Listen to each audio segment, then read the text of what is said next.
Today we are reviewing Zero Harm. So this tackles head-on a really sensitive and important topic in healthcare, which is patient and workforce safety.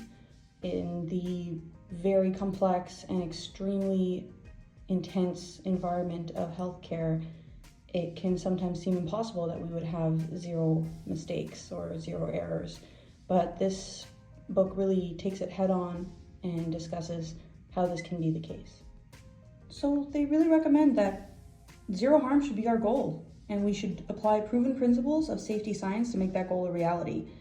And they really emphasize that zero is the only acceptable number in safety, and that there's actual systems we can put in place to make this a reliability. Organizations such as the aviation industry and the nuclear industry, and how they absolutely have to approach safety as a mandatory environment. Organizations that have already taken this zero harm concept into action, and how profound the reduction in safety incidents have been. Reinforcing and promoting a safety culture, and how this really has to permeate your entire organization to be effective.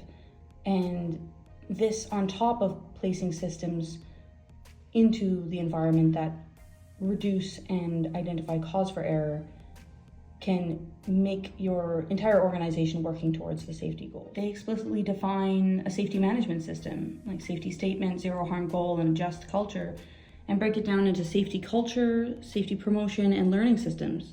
Really getting very granular with how safety events occur. Really dial this in with the statement: without an overarching strategy or set of strategies in place, organizations might make modest progress in their safety efforts, but they'll never come close to zero harm. And this is incredible. The safety science and high reliability organizing.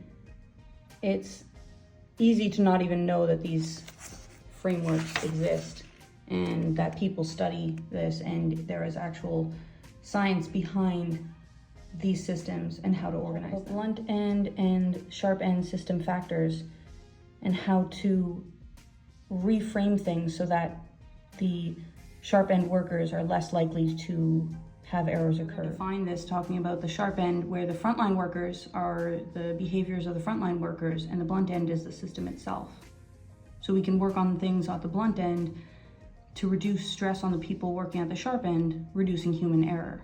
They tackle the leadership skills that are required in high reliability organizations, and why this is important to shape the culture and the structure of the organization. The healthcare system is comprising 5 broad categories: the structure, the work processes, the policies and protocol, the technology environment of care, and the culture. And they really pull out culture as being one of the most powerful factors. And they nail down the 10 components of effective learning systems, and how these measures can be delineated into different factors. Reliability organizing can really impact the patient experience and help enhance how our patients experience our organizations. Key ideas and principles that lead organizations to best transform themselves. Principle number 1, commit to a goal of zero harm.